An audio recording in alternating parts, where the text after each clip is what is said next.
It's a beautiful sunny morning in the old harbour village Stavoren in the Netherlands.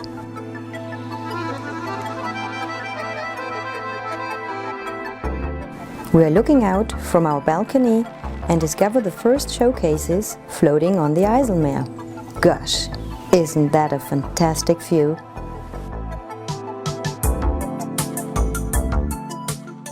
Our cottage house is situated the closest possible to the seaside. Nothing better to imagine. Suddenly, we are part of the Stavoren Visserijdagen, a traditional festival which takes place every second year only.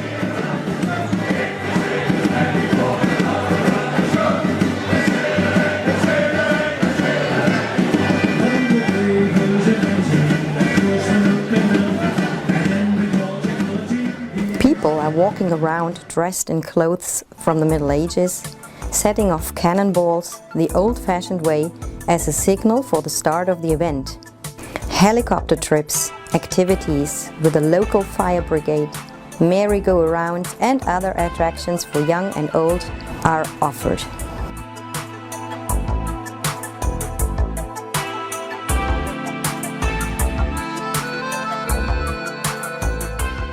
The whole harbour gets very busy and a lot of tourists are attracted by this extraordinary atmosphere.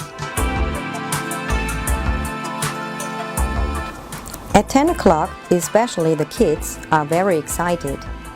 They are keen on letting their handmade ships into the water of the main channel and see which one gets to the other border side first.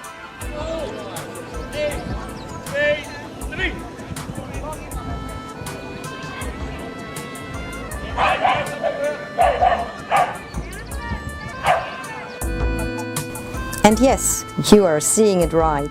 The biggest part of such a boat is formed by a wooden Dutch shoe, a so-called klompje. At the end of the race, the winners are officially awarded with medals by the Queen of the festival. On Monday morning, we are starting an excursion to the other side of the IJsselmeer. Every day during high season, the ferry to Enkhuizen arrives in Stavoren harbour at 10 o'clock. The ferry does only carry passengers and bikes, no other vehicles are allowed. So we are enjoying a smooth boat trip in the sunshine while other boats are passing by. Our reduced tickets are combining the boat trip with the museum we are intending to visit today. We feel to be in good hands, and after 1.5 hours we are arriving at the Zuiderzee Museum in Enkhuizen.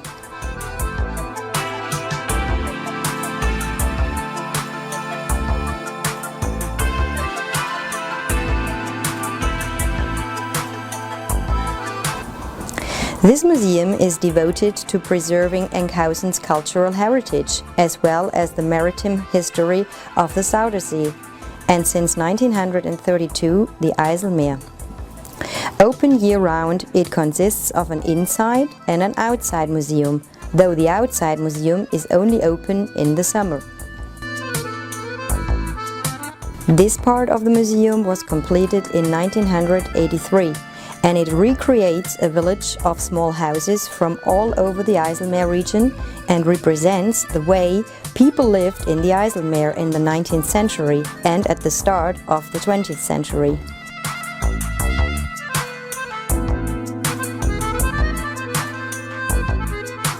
Kids get easily involved in the whole atmosphere because there is plenty to do for them. And there are special activities for kids like constructing your own dike with modeling material, trying out docking maneuvers, and the best is that families can get creative all together, like for example building wooden sailing boats. As this exciting day is over, we are having dinner in Enkhuizen's inner city. Of course, we don't miss to taste mosselen.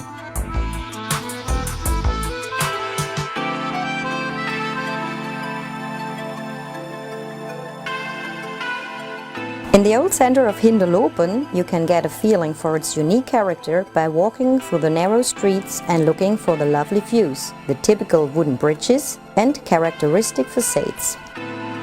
They open and close the water gate for a little fee, a real manual work.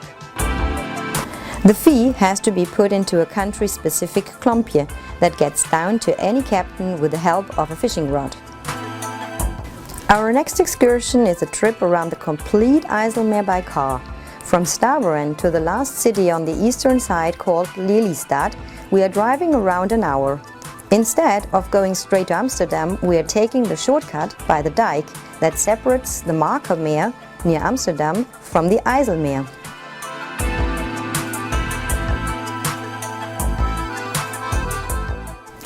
Especially on such a sunny day, you can clearly see the difference in height and color. It seems to be a real miracle. How has mankind managed to drift two seas apart from each other?